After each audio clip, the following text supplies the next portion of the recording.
Hello and welcome back to my channel spice of English. Guys, आज के sentences बहुत ही ज़्यादा इंपॉर्टेंट है। अगर आप इन सारे सेंटेंस को सीखना चाहते हैं और अच्छे से इंग्लिश बोलना चाहते हैं तो वीडियो लास्ट तक जरूर देखना। तो गाइस चलिए शुरू करते हैं। आज का हमारा पहला सेंटेंस है। यहाँ पे एक लड़का इससे पूछ रहा है कि तुम यहाँ पे क्या कर रहे हो, what are you doing here. तब ये बोल रहा है कि जी तुम फ़ोन ही नहीं उठा रहे थे। Yes you are not picking up my calls. Yes you are not picking up my calls. तुम मेरा फ़ोन ही नहीं उठा रहे थे तो बेचैनी में मैंने चाकू उठा लिया। सो I got little nervous and picked up the knife. So I got little nervous and picked up the knife. तो बेचैनी में मैंने चाकू उठा लिया। तो गाइज ये लड़का इसके घर पे आके ऐसा बोल रहा है कि तुम मेरा फ़ोन नहीं उठा रहे थे। You are not picking up my calls. तो बेचैनी में मैंने चाकू उठा लिया।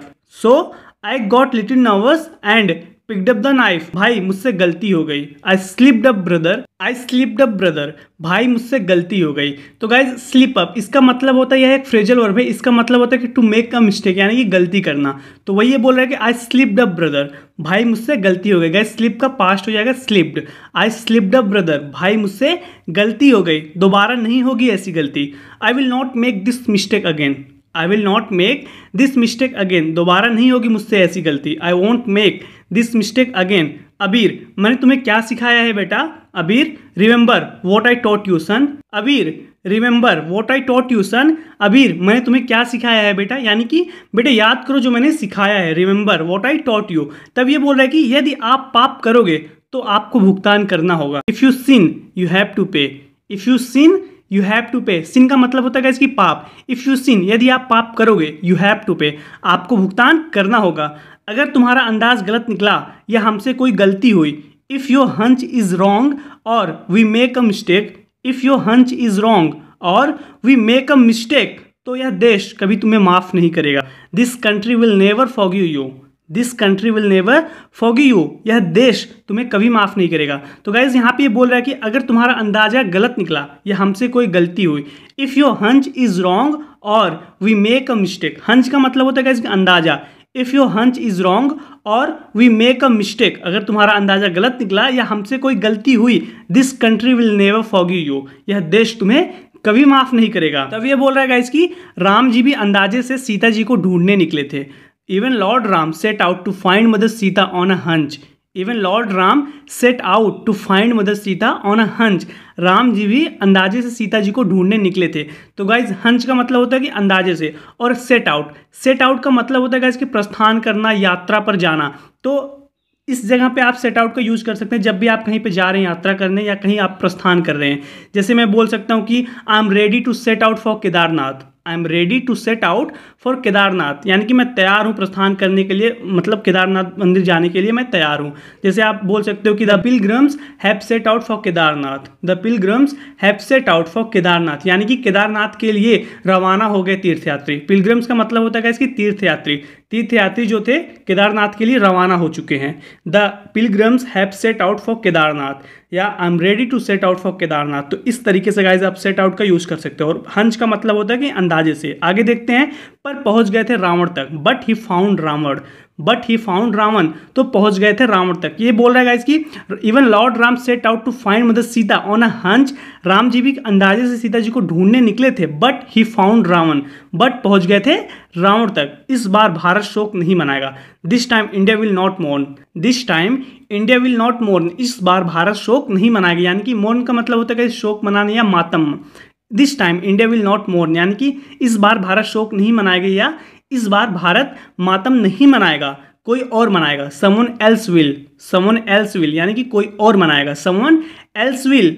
भगवान कहता है कि चाहे जो कुछ भी हो जाए सच बोलो। God says we must speak the truth at any cost. God says we must speak the truth at any cost. भगवान कहता है कि चाहे जो कुछ भी हो जाए बस सच बोलो। तो ये गाइज अपने बेटे से बोल रहे कि तुमको सच बोलना है, मैं पुलिस को फ़ोन करने जा रही हूँ और तुमको सच बताना है। I am gonna call the police and you have to tell the truth. तब ये फ़ोन कर रही थी तो यहाँ पे एक बंदा आके बोला कि किसे फ़ोन कर रही थी। Who are you calling.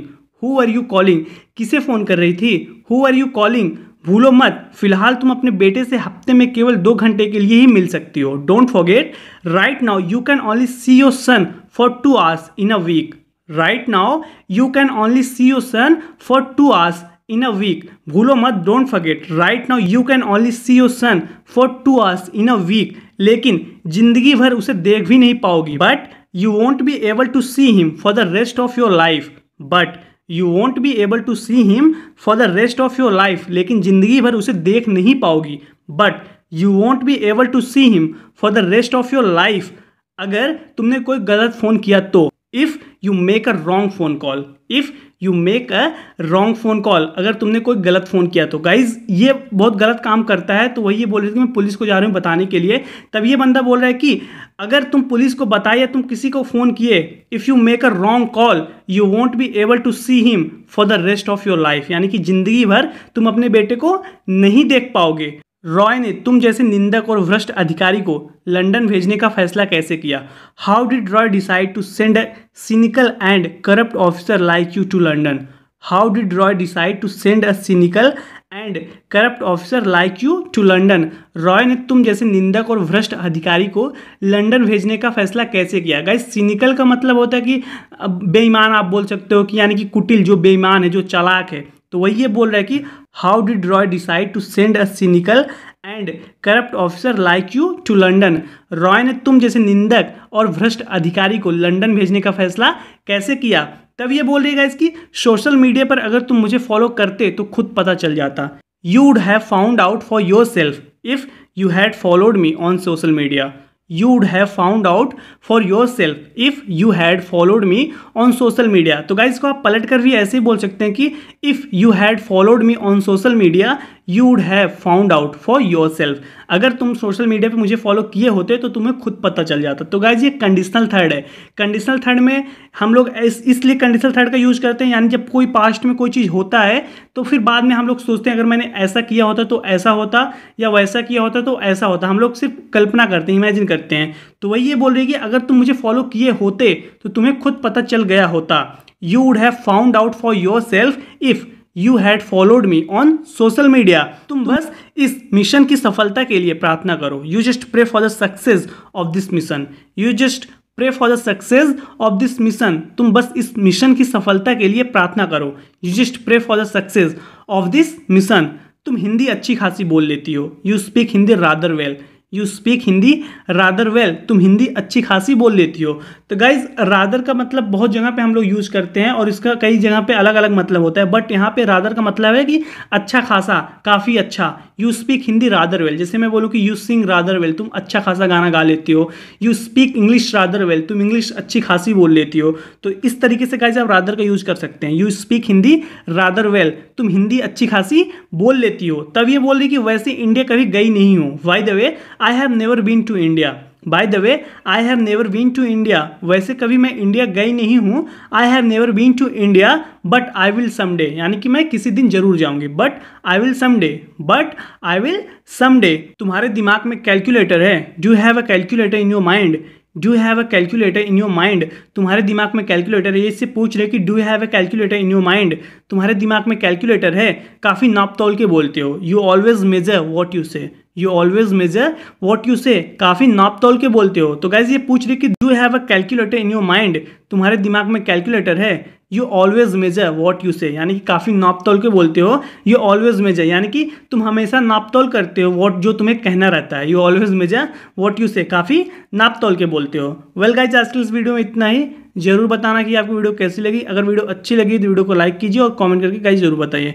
अगर आप इस चैनल पर नए हैं तो प्लीज़ हमारे चैनल को सब्सक्राइब कर लीजिए। मैं डेली आपके लिए इसी तरीके की वीडियो बनाता हूँ ताकि आप इंग्लिश को इंप्रूव कर सकें। अगर गाइज आपको कुछ समझ ना आया तो आप कमेंट सेक्शन में पूछ सकते हैं, मैं उसका रिप्लाई जरूर दूंगा। गाइज मैं आपसे अगले वीडियो मिलता हूँ। Till then take care, keep practising and thanks for watching.